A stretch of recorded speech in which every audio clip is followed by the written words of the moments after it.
I am writing this from a cheap motel 300 miles south of Virginia, Minnesota. My hands will not stop shaking. I have not slept in nearly a week, not since I left the forest. Every time I close my eyes, I see it standing between the trees, wearing my uniform, wearing my face. My name is Calvin, and until last week I was a park ranger. I thought I understood the woods. I thought the rules were there for safety, not survival. I was wrong. What I'm about to tell you is true. Every word of it. And if you ever find yourself patrolling a forest with rules that make no sense, follow them. Because I did not. And now something that looks like me is still out there. I was 27 years old when I took the job at Iron Range State Forest, just outside Virginia, Minnesota. It was October, and the autumn colors were at their peak. Reds and golds stretched across the landscape like fire frozen in time. I had just finished my forestry degree, and this seemed like the perfect opportunity. Remote, peaceful, away from the noise of the city. I wanted solitude. I wanted nature. I got something else entirely. The ranger station was a small wooden structure about 15 miles from the nearest town, nestled deep in the pine forest. The air smelled like earth and sap, clean and sharp. On my first day, I met Thomas, the head ranger who would be training me. He was in his late 50s, with gray hair and deep lines carved into his face from years spent outdoors. His eyes were calm but watchful, like someone who had seen too much and learned to carry it quietly. Thomas showed me around the station. It was simple. A main room with a desk, radio equipment, maps on the walls, and a small kitchenette. There was a bunk room in the back with 2 narrow beds. He explained the basics: patrol routes, how to log wildlife sightings, emergency procedures, how to assist lost hikers. Standard ranger work. I was eager to start. Then, just as we finished the tour, Thomas pulled out a weathered notebook from his desk drawer. The cover was brown leather, cracked and stained with age. He set it down between us with a heavy thud. "Before you go out there," he said, his voice low and serious, "you need to read this." I opened the notebook. Inside, written in faded ink, were 7 rules. They were numbered clearly, each one written in careful handwriting that looked decades old. I read them slowly. Rule 1. Never enter the woods after 9 p.m., no matter what sounds you hear calling from the trees. Rule 2. If you find a campsite with a fire still burning but no people around, leave immediately and do not look back. Rule 3. If you see fog rolling in from the north when the weather forecast predicted clear skies, return to the station immediately and lock all doors. Rule 4. If you see clothing hanging from tree branches deep in the forest, do not touch it and mark the location on your map to avoid that area.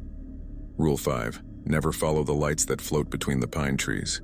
They are not flashlights, and they are not searching for help. Rule 6. If a hiker tells you they saw you standing motionless in the woods hours ago, end the conversation and radio for backup immediately. Rule 7. Any trail that appears on your map but is marked in red pencil should never be hiked, even during daylight hours. I looked up at Thomas, waiting for him to smile, to tell me this was some kind of initiation joke. He did not smile. "You are serious?" I asked. "Completely. These sound like campfire stories." Thomas leaned forward, his hands flat on the desk. "I have worked in these woods for 32 years, Calvin. I have seen things that do not make sense. I have lost friends who thought the rules were jokes. Follow them. Do not ask why. Just follow them." I wanted to argue, but something in his tone stopped me. There was no humor there, no room for doubt. He believed every word. "Okay," I said slowly. "I will follow them." He nodded, satisfied, and handed me the notebook. "Keep this with you, always." The first week passed uneventfully. I spent my days patrolling the trails, checking campsites, and talking to hikers. The forest was beautiful. Towering pines stretched toward the sky, their trunks thick and ancient. Sunlight filtered through the branches in golden beams. I saw deer, foxes, even a black bear once from a safe distance. The hikers I met were friendly, excited to be in nature, grateful for directions and trail recommendations. At night, I returned to the station, made dinner, and read by lamplight. Thomas was quiet but kind. He taught me how to read animal tracks, how to predict weather changes by watching the sky, how to move through the forest without disturbing it. I was starting to think the rules were just old superstitions, stories passed down to keep rangers cautious. I was wrong. It started on my 8th night. I was sitting at the desk, filling out the daily log, when I heard it. A voice, distant but clear, calling my name from the woods. "Calvin." I froze, pen hovering over the page. The voice came again, softer this time, almost pleading. Calvin, help me. I glanced at the clock on the wall. It was 9:47 p.m. My heart began to pound. I stood up and moved to the window, peering out into the darkness. The forest was a wall of black, the trees barely visible in the faint moonlight. Calvin. It sounded like a woman. Young, frightened. Every instinct told me to grab a flashlight and go help. But then I remembered Rule 1. Never enter the woods after 9 p.m., no matter what sounds you hear calling from the trees. I stepped back from the window. The voice called again, closer now, just beyond the edge of the clearing. Calvin, please. I am lost. My hands were shaking. I forced myself to sit down, to focus on my breathing. Thomas was in the bunk room, already asleep. I did not wake him. I just sat there, listening as the voice called my name over and over for the next hour. Sometimes it sounded desperate. Sometimes it sounded angry. But I did not go outside. Eventually it stopped. When I told Thomas the next morning, he just nodded. Good, he said. You followed the rule. What was it? Does not matter. You did not go out there. That is all that matters. 2 days later, I was patrolling the northern trail when I came across a campsite. It was set up in a small clearing. A blue tent pitched beside a fire ring. The fire was still burning, flames crackling over blackened logs, smoke rising into the air. But there was no one around. I called out, "Hello? Anyone here?" No response. I walked closer, scanning the area. There were supplies scattered around. A cooler, a backpack, a pair of hiking boots placed neatly beside the tent. It looked like someone had just stepped away for a moment, but something felt wrong. The air was too still. The forest was too quiet. Then I remembered Rule 2. If you find a campsite with a fire still burning but no people around, leave immediately and do not look back. I took a step back. That is when I saw them. Shadows moving at the edge of the clearing. Not animal shadows. Human-shaped but wrong somehow, their movements jerky and unnatural. They circled the campsite, staying just out of clear view among the trees. I turned and walked away. Fast. I did not look back even when I heard rustling behind me, even when I felt like something was following. I kept walking until I was back on the main trail, my heart hammering in my chest. When I radioed Thomas to report the abandoned campsite, his response was immediate. Did you leave? Yes. Good, do not go back there. The file was logged as a code yellow, whatever that meant. Thomas never explained, and I did not ask. The strange occurrences began to increase after that. Small things at first. Tools that I had left in one place would appear somewhere else. I would hear footsteps outside the station at night, circling the building even though no one was there when I looked. The radio would crackle with static at odd hours, sometimes picking up fragments of voices speaking words I could not understand. Thomas became more distant. He stopped making small talk during meals. He spent more time checking the maps, marking locations with notes I was not allowed to read. His face grew harder, more lined with worry. Then came the fog. It was a Thursday night, late October. The weather forecast had called for clear skies all week. But around 11 p.m., as I was preparing for bed, I saw it through the window. A thick wall of fog rolling in from the north, swallowing the trees as it moved. I immediately thought of Rule 3. If you see fog rolling in from the north when the weather forecast predicted clear skies, return to the station immediately and lock all doors. I was already inside, but I rushed to check every door and window, making sure they were locked tight. Thomas appeared from the bunk room already dressed, his face pale. You see it? He asked. Yes, let's stay inside. No matter what. We turned off all the lights and waited. The fog pressed against the windows like a living thing, thick and gray and wrong. And then we heard them. Footsteps, slow, deliberate, circling the station. They would stop at each window, pause for a long moment, then move on. I could hear breathing on the other side of the glass. Heavy, wet breathing. Thomas gripped my shoulder. Do not look, he whispered. Do not open anything. Just wait. We sat in the dark for 3 hours. The footsteps never stopped. Sometimes they would scratch at the door, long, slow scrapes like fingernails on wood. Sometimes there would be voices whispering things I could not make out. At 2:13 a.m., it all stopped. The fog began to recede, pulling back into the forest as quickly as it had come. We waited another hour before Thomas finally stood and turned on the lights. Get some sleep, he said. Tomorrow will be a long day. I wanted to ask him what was out there, what we had just survived.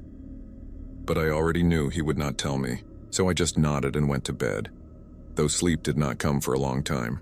I have been a ranger for less than 3 weeks, and already I understand that these rules are not suggestions. They are the only thing keeping me alive. If you are watching this and thinking about ignoring warnings like these, about testing boundaries in places that feel wrong, I need you to understand something.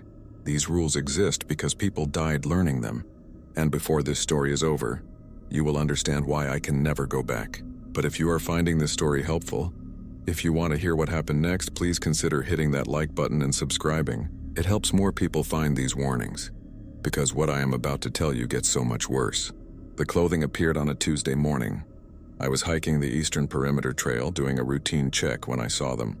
Shirts, jackets, even a pair of jeans hanging from the branches of several pine trees about 20 feet off the main path. They were arranged deliberately, almost like scarecrows without bodies swaying gently in the breeze.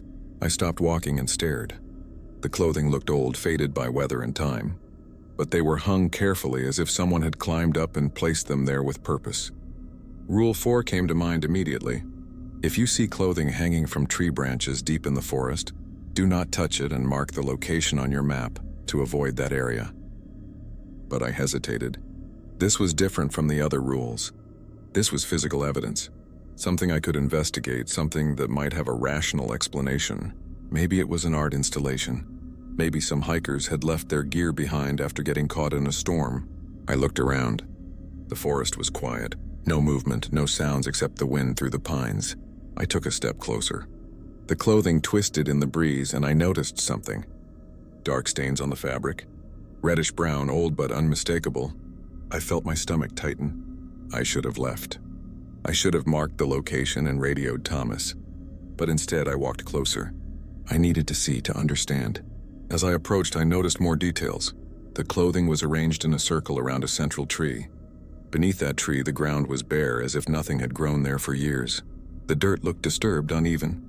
I knelt down and brushed away some of the loose soil with my hand.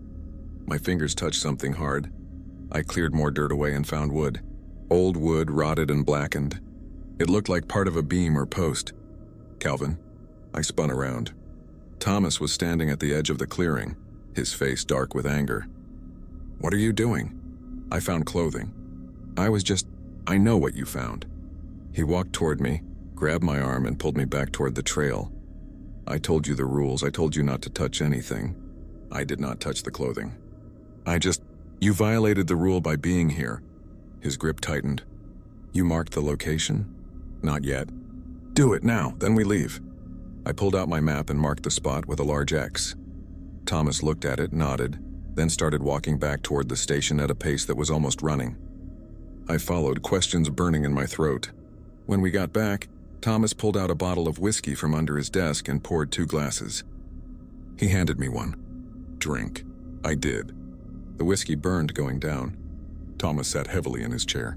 For a long time, he just stared at the wall map, at all the markings and notes that covered it like scars.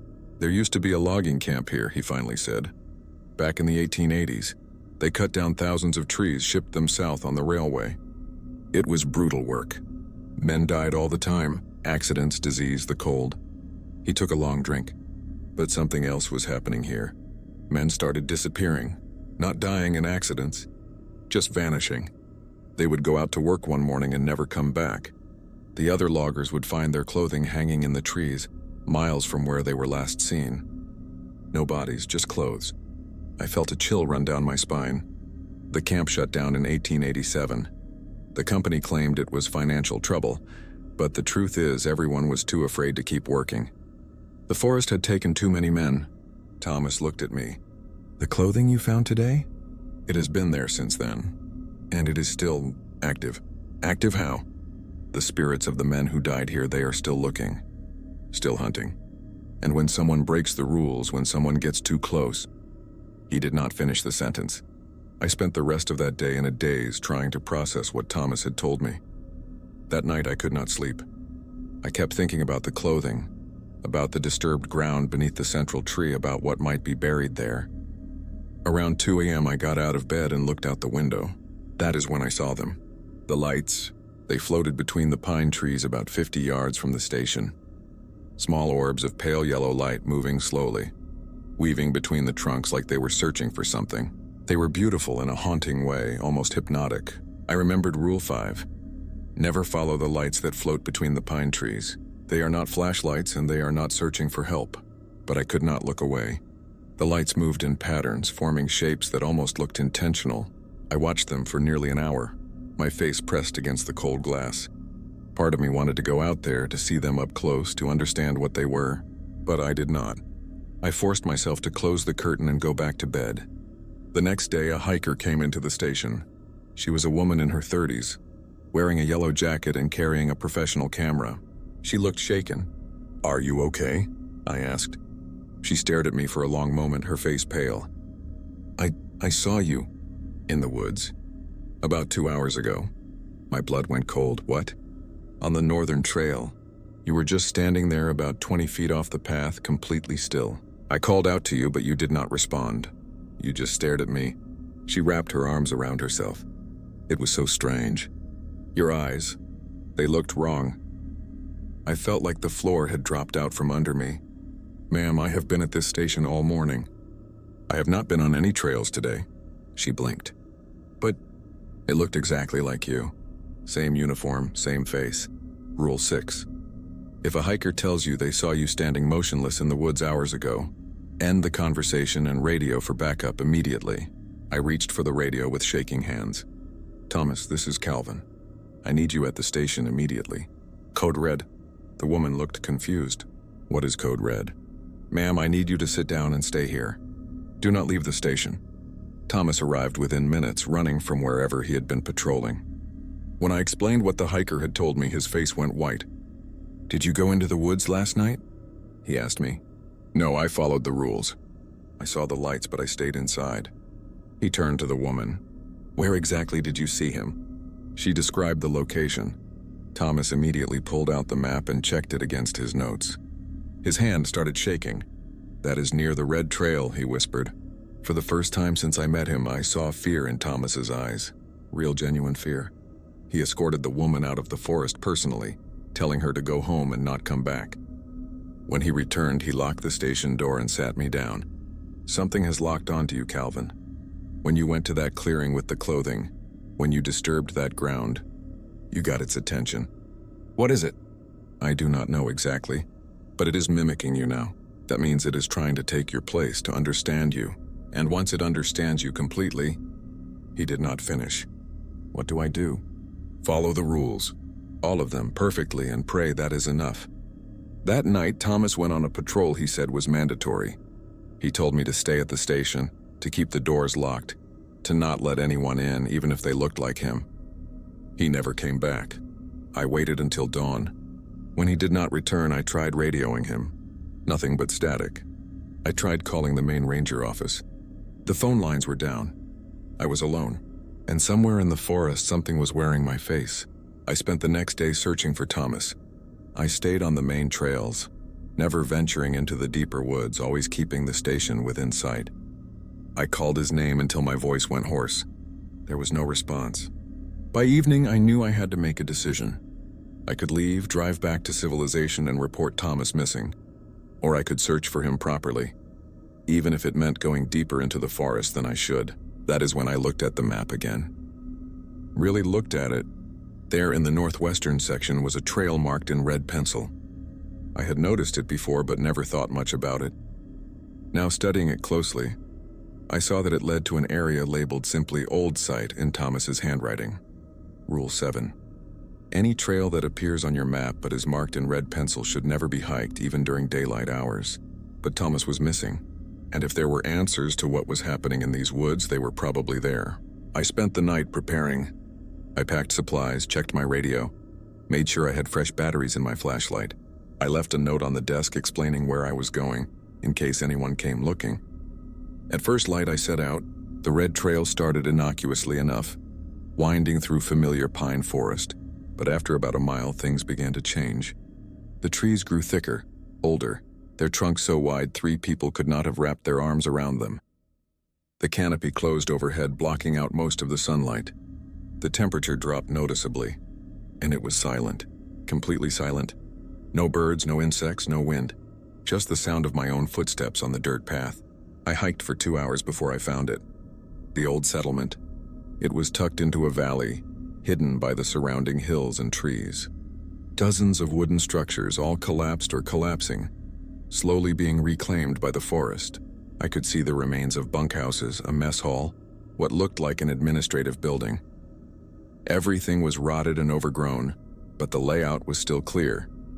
This was the logging camp Thomas had told me about. I moved through the ruins carefully, documenting everything with my camera. In the center of the camp was a large open area, where they must have processed the logs. Railroad tracks, rusted and twisted, disappeared into the undergrowth. That is where I found the first body. It was old, just bones and scraps of clothing. But it was not alone. As I searched the area, I found more. Dozens of skeletons scattered throughout the ruins, all wearing the same rotted work clothes. None of them were buried. They were just left where they fell. Something terrible had happened here. Something sudden. I found the records in the administrative building. The roof had partially collapsed, but there was a metal filing cabinet that had survived, buried under debris. Inside were ledgers, payroll records, and letters. The letters told the story. The camp foreman had been writing to the company headquarters, increasingly desperate reports about the situation. Men were disappearing. Others were reporting seeing duplicates of their co-workers, perfect copies that would watch them from the forest. Some men claimed to hear voices calling their names at night. Those who investigated never returned. The foreman's final letter was dated November 3, 1887. In it he wrote, "We are abandoning the camp. Something in these woods is taking us, replacing us." Johnson saw himself yesterday standing in the trees, smiling. The real Johnson hanged himself that night. We are leaving at dawn, all of us. God help anyone who comes here after. But they never made it out. The record stopped. The camp was never officially closed. It was just forgotten. I was so absorbed in reading that I almost did not hear it. Footsteps. Slow, careful footsteps coming from outside the building. I froze, the papers still in my hands. The footsteps stopped just outside the door. "Calvin?" It was Thomas's voice. Relief flooded through me. "Thomas, thank God, I have been looking for..." "Calvin, come outside. I need to show you something." Something in his voice stopped me. It was flat, emotionless. Thomas never sounded like that. I moved to the broken window and looked out carefully. Thomas was standing in the clearing about 30 feet away. He looked normal. Same uniform, same weathered face. But he was not moving. He just stood there, perfectly still, staring at the building. "Thomas?" I called out. "Come outside, Calvin. It is safe now." But it was not Thomas. I knew it was not Thomas because I could see, just barely visible behind a collapsed bunkhouse, another figure. Also wearing a ranger uniform. Also standing perfectly still. And then I saw more. 5, 6, 7 figures all positioned around the clearing. All standing motionless, all watching the administrative building. All of them looked like Thomas. My heart was pounding so hard I thought it might burst. I backed away from the window, grabbing my pack. There had to be another way out. I found a rear door, partially blocked by fallen timber. I climbed through as quietly as I could, then started moving through the ruins, trying to stay low, trying to stay hidden. That is when I saw him. The real Thomas. He was in one of the collapsed bunkhouses, bound with what looked like old rope, gagged with a torn piece of cloth. His eyes went wide when he saw me. I rushed over and cut him free. "We need to go," he whispered hoarsely. "Now, what are those things?" "Later, run." We ran. Behind us, I could hear the others starting to move, their footsteps synchronized, getting faster. We crashed through the undergrowth, following a stream that Thomas said would lead us back toward the main trails.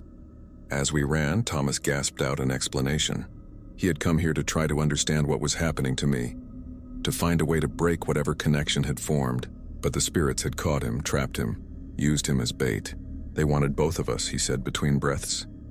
They have been trying to get rangers to come here for years. They need us to anchor them, to give them form. We ran for what felt like hours. Finally, we broke through onto a trail I recognized. The forest was lighter here, less oppressive. We slowed to a fast walk, constantly looking behind us. "What do we do?" I asked. Thomas's face was grim. "We end this, tonight." You know, I keep thinking about whether I should have just left that first day. Whether I should have ignored the rules or trusted them more, or just walked away when things started getting strange. If you were in my position, would you have stayed? Would you have tried to help? Let me know in the comments below, because honestly, I still do not know if I made the right choices. And if you are finding this story gripping, if you want to know how we survived what came next, please hit that subscribe button. These stories need to be told. People need to know what is out there, because we are about to enter the final night, and not both of us are going to make it out. We made it back to the station just before sunset. Thomas immediately began pulling supplies from locked cabinets I had never been allowed to open. Salt, iron nails, bundles of dried herbs I did not recognize, a box of old photographs. "What are we doing?" I asked. "The spirits are bound to this forest because they were never properly laid to rest," Thomas explained as he worked. "They died violently, were abandoned, forgotten. Their rage and confusion keep them here. But there is a way to weaken them, to break their hold." He spread the photographs across the desk. They were old, black and white, showing groups of men in work clothes. The loggers from the camp. These were sent to me by a historian 15 years ago. Copies of the only surviving photos from that camp. Every person in these pictures died here. He looked at me. "We need to return them to the camp. We need to acknowledge what happened, to give them recognition.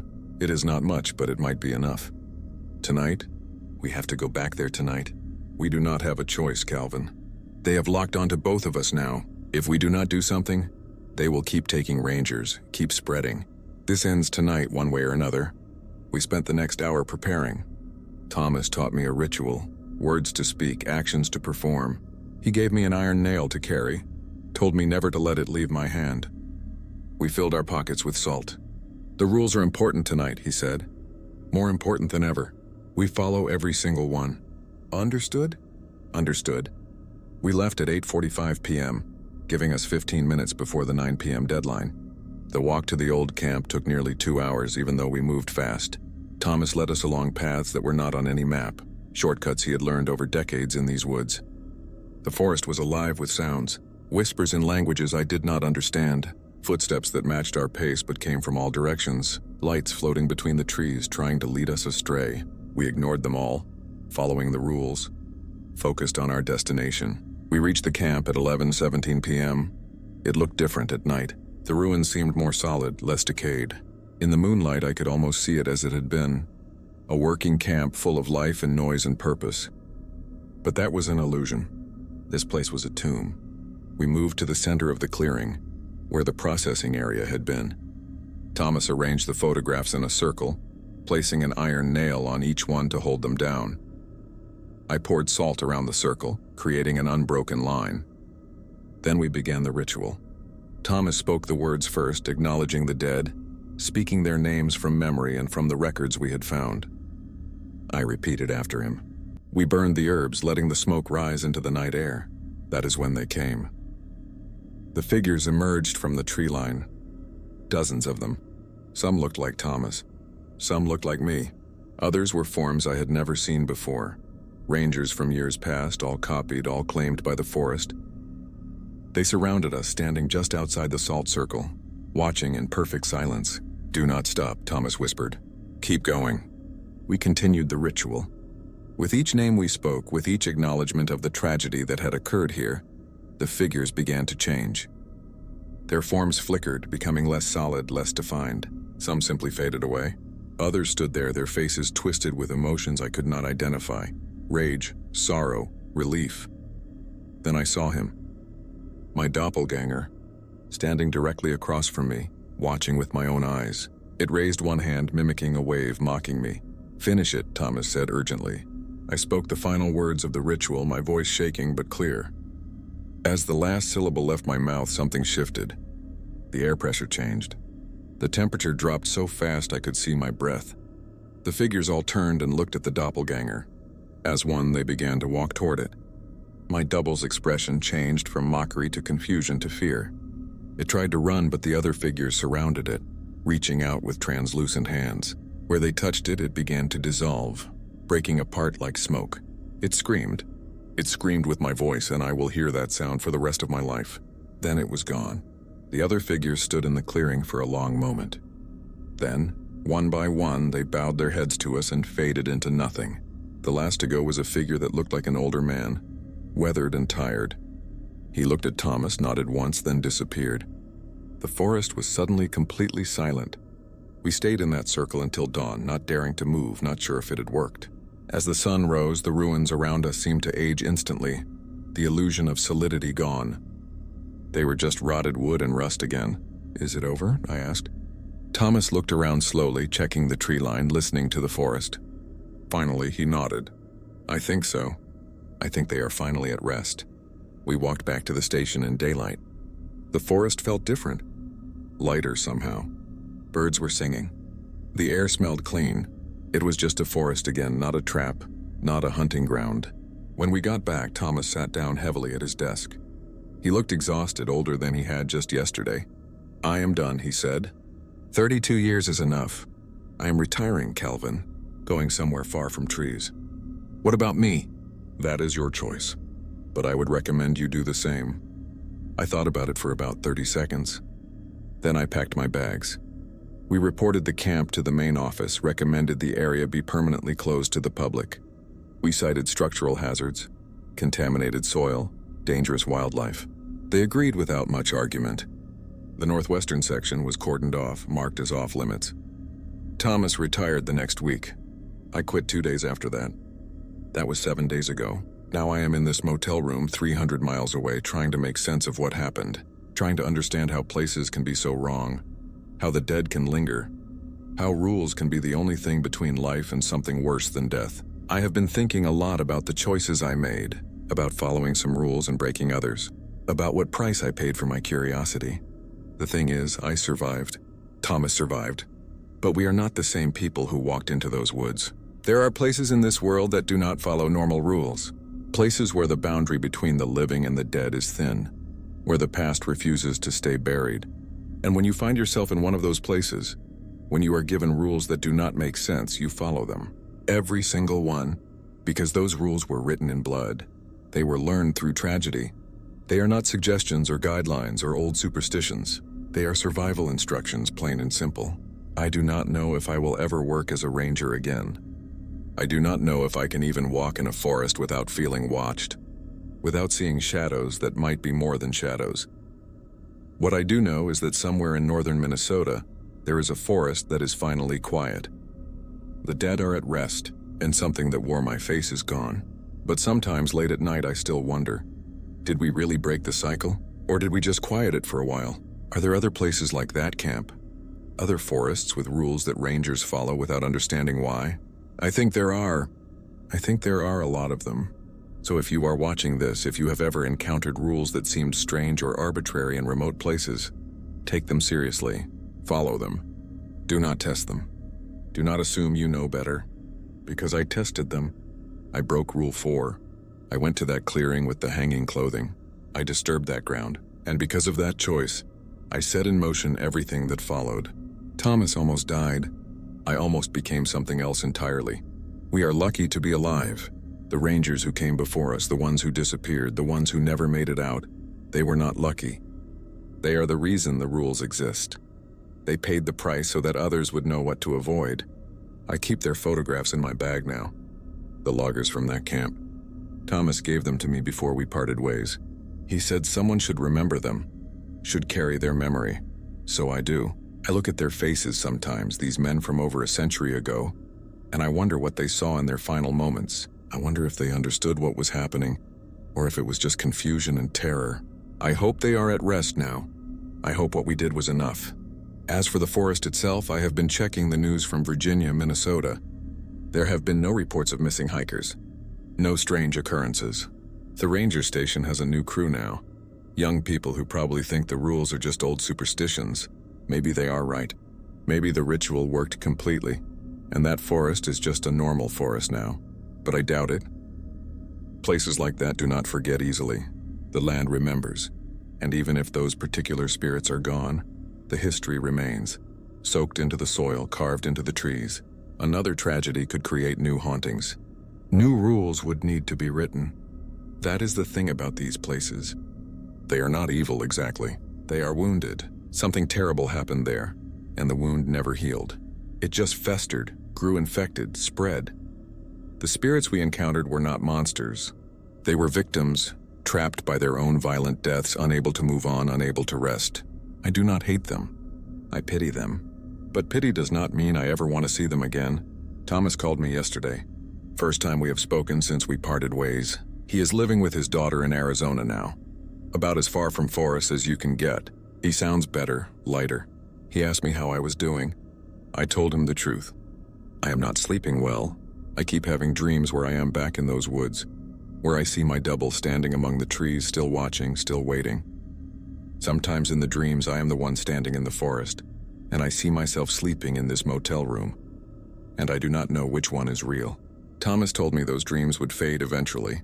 He said he had them too, for years after his first major encounter in the forest. He said the human mind is not meant to process some experiences, and it takes time for the brain to file them away properly, to stop treating them as current threats.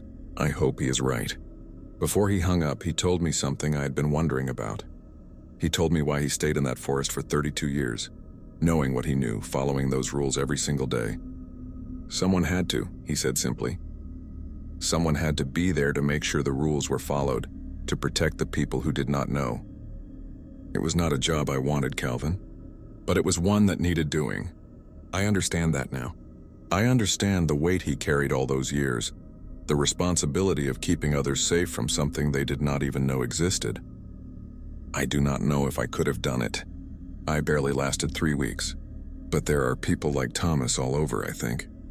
Rangers, caretakers, watchmen at places that normal people avoid without knowing why. They follow the rules. They keep the boundaries.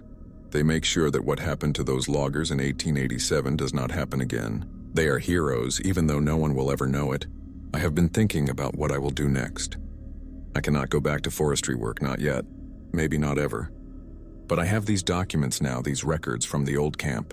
I have Thomas's notes, his maps, his decades of observations, and I have this story. Maybe that is my purpose now. Not to be a ranger, but to be a recorder. To document these places, to share the warnings, to make sure people understand that the rules exist for a reason. That is why I am telling you this story. That is why I am putting this out into the world, even though part of me wants to forget it ever happened. Because somewhere out there, someone else might be offered a job at a remote location. They might be given a list of rules that seem strange or arbitrary. And when they are tempted to test those rules to see what happens, to prove they are smarter than superstition, I want them to remember this story. I want them to remember Calvin, the 27-year-old ranger who thought he knew better, who broke the rules and almost lost himself in the process. I want them to remember the loggers who died in 1887, whose spirits haunted that forest for over a century because no one acknowledged their deaths. No one mourned them. No one remembered. I want them to remember Thomas, who spent 32 years protecting people from threats they never saw, who followed every rule perfectly because he understood the cost of breaking them. And I want them to follow the rules. Whatever they are, wherever they are, just follow them. It is getting late now. The sun is setting outside my motel window and I find myself checking to make sure the door is locked. The curtains are closed. Old habits from the station. I do not think they will ever fully go away. Tomorrow I am driving further south, maybe to Iowa or Missouri, somewhere flat where I can see for miles in every direction, somewhere without trees thick enough to hide things that wear human faces. But before I go, I want to thank you for listening to this story, for making it all the way to the end. I know it was not easy to hear. It certainly was not easy to live through. If you found this helpful, if it made you think differently about those warning signs and strange rules you might encounter, please share it. Like and subscribe to this channel so that more people can find these stories, because I plan to tell more of them.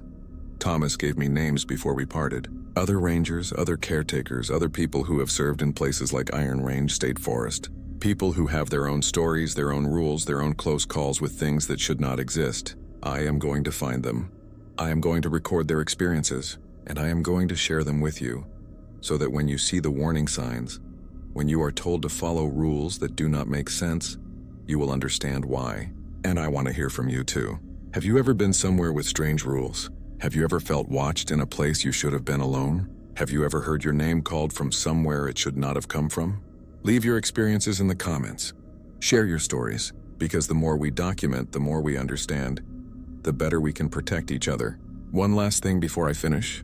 If you are currently working in a remote location, if you have been given rules that seem odd or outdated or superstitious, please, please follow them. Do not be like me. Do not test them.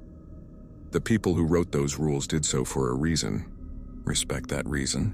Respect the experiences that taught them what to avoid. Your life might depend on it. This is Calvin, signing off from somewhere in southern Minnesota. Stay safe out there. Follow the rules. And remember, some places do not want to be understood. They just want to be left alone.